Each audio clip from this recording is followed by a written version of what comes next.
அனைவருக்கும் வணக்கம்.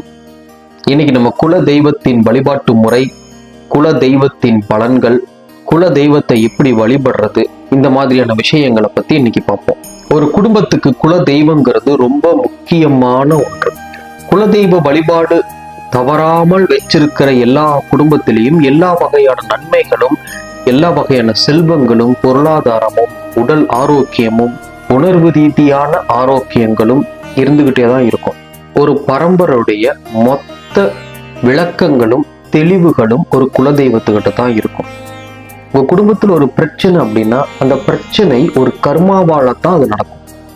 அப்போ அந்த கர்ம பலன், அந்த கர்மா எதனால உருவாச்சு, இதுல இருந்து எப்படி விடுபடுறது, இதற்கான எல்லா விடைகளும் ஒரு குலதெய்வத்துக்கிட்ட மட்டும்தான் இருக்கும். அதனாலதான் திருவண்ணாமலை, திருப்பதி, திருச்செந்தூர் இந்த மாதிரியான ஆலயங்களுக்கு போறதுக்கு முன்னாடியே நம்ம குலதெய்வத்தை வழிபட்டுட்டு தான் போகணும்னு ஒரு வழிமுறையை நம்ம முன்னோர்கள் வச்சிருந்தாங்க.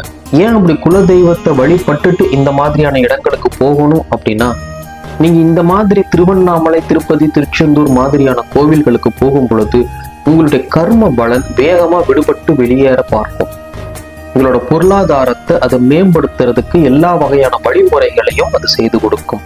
உங்களுக்கு அதனுடைய விழிப்புணர்வு இல்லாமையே தானாவே அதன் வேலைகள் அங்க நடக்க ஆரம்பிக்கும். அப்படி எந்த தடையும் இல்லாம உங்க கர்மாக்கள்ல இருந்து நீங்க விடுபட்டு உங்களோட பொருளாதாரம், உங்களுடைய குடும்ப சூழ்நிலைகளை மேம்படுத்திக்கணும் அப்படின்னா அதற்கு அடிப்படையா குல தெய்வம் தான் நமக்கு வழி கொடுக்கணும்.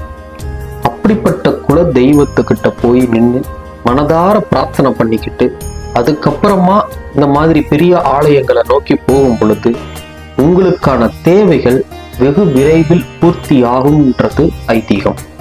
அப்படி அந்த குல தெய்வத்துக்கிட்ட என்ன இருக்கு? ஒரு மனிதனுக்கு மற்ற தெய்வங்களை விட குல தெய்வம் ஏன் அவ்வளவு முக்கியம்?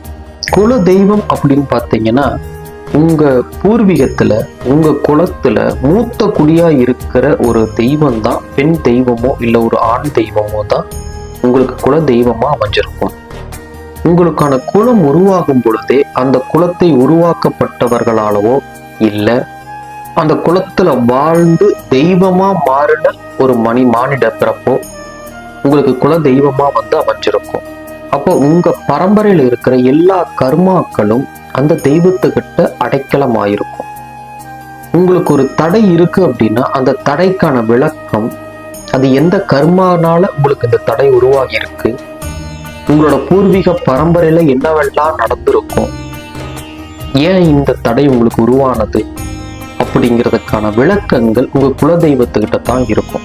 அதனாலதான் முதலில் குலதெய்வத்தை சென்று வழிபட்டு விட்டு அதுக்கப்புறம் பெரிய கோவில்கள், மற்ற கோவில்களுக்கெல்லாம் போக வேண்டும் அப்படிங்கிற ஒரு ஐதீகத்தை வச்சிருந்தாங்க. ஒரு குடும்பத்துக்குள்ள குலதெய்வம் குடியிருக்க ஆரம்பிச்சிடுச்சுன்னா அந்த குடும்பத்துல எந்த பிரச்சனையுமே அது நெருங்க விடாது. உங்களுக்கு ஒரு தொந்தரவோ இல்லை உங்களுக்கு மற்றவர்களால ஏற்படும் தீமைகள், செய்வினை தாக்கம், ஏவல், பில்லி சூனியம் இந்த மாதிரியான தாக்கங்கள் உங்ககிட்ட வரணும்னா உங்ககிட்ட பேசிக்கிட்டு இருக்கிற இல்லை உங்க குடும்பத்துக்குள்ள இருக்கிற குல தெய்வத்தை நிறுத்திட்டு தான் அது உள்ள நுழைய முடியும். உங்ககிட்ட இருக்கிற குல தெய்வம் உங்ககிட்ட வர்ற தீமைகளை அது நெருங்க விடாம தடுத்துடும். அப்போ ஒருத்தர் உங்களுக்கு இந்த மாதிரியான துன்பங்களை கொடுக்குறாங்க அப்படின்னா உங்க குலதெய்வம் முதலில் பேசுறத நிப்பாட்டி இருந்தாலோ இல்ல நீங்க குலதெய்வ வழிபாடுகளை சரியா பின்பற்றாம இருந்திருந்தீங்கன்னா இந்த மாதிரியான தீமைகள் ரொம்ப சீக்கிரம் உங்களை தாக்க ஆரம்பிச்சிடும். ஒரு தனிப்பட்ட நபர் தன்னுடைய குல தெய்வத்துக்கிட்ட விடாம போய் மாதம் அமாவாசைக்கோ இல்ல பௌர்ணமிக்கோ இல்ல வாரத்துல ஒரு நாளோ கண்டிப்பா அந்த குல தெய்வத்துக்கிட்ட போய் நின்று வேண்டி வர உங்க தொழிலும் சரி, உங்களுக்கான எதிரிகளும் சரி, எல்லாத்தையுமே சீரமைச்சு வச்சிடும். உங்களுக்கான தொழில என்னைக்குமே இறக்கத்தை கொடுக்காது, பொருளாதார நஷ்டத்தை கொடுக்காது, கடன் ஆகவே விட மாட்டாங்க. உங்க எதிரிகள் உங்களுக்கு ஒரு தீமை விளைவிக்கிறாங்கன்னா இந்த குலதெய்வம் கண்டிப்பா அதை தடுத்துடும். குலதெய்வம் பேசாம இருக்கிற குடும்பத்துக்குள்ள மட்டும்தான் தீமைகள்லாம் செஞ்சு வைக்க முடியும். குலதெய்வம் அடிக்கொருக்கா பேசிக்கிட்டு இருக்கிற குடும்பமோ அது வாழ்ந்துட்டு இருக்கிற குடும்பத்துக்குள்ளேயோ எதையுமே பண்ண முடியாது. சரி, இதனுடைய வழிபாட்டு முறைகள் எப்படி அப்படின்னு பார்த்தீங்கன்னா, அமாவாசை இல்லாட்டி பௌர்ணமி மாதம் ஒரு முறை கண்டிப்பா நீங்க குலதெய்வத்து கோயிலுக்கு குடும்பத்தோட போய் வரணும். இல்லை ஏதாவது ஒரு துன்பங்கள், மனவேதனை, இல்லை குடும்பத்துக்குள்ள கஷ்டம், இல்லை ரொம்ப காலமா ஒருத்தருக்கு திருமணம் ஆகி ஆகாம இருக்கு, குழந்தை வரம் கிடைக்காம இருக்கு, இல்லை பேய் பிசாசனுடைய தாக்கங்கள் அந்த குடும்பத்துக்குள்ள இருக்கு, இல்லை செய்வினை தாக்கம் இருக்கு, பில்லி சூனியத்தோட தாக்கம் இருக்கு, என் குடும்பத்துக்குள்ள ஏவல் இருக்கு, இந்த மாதிரி பல பிரச்சனைகள்ல பல பேர் இருக்கிறோம்.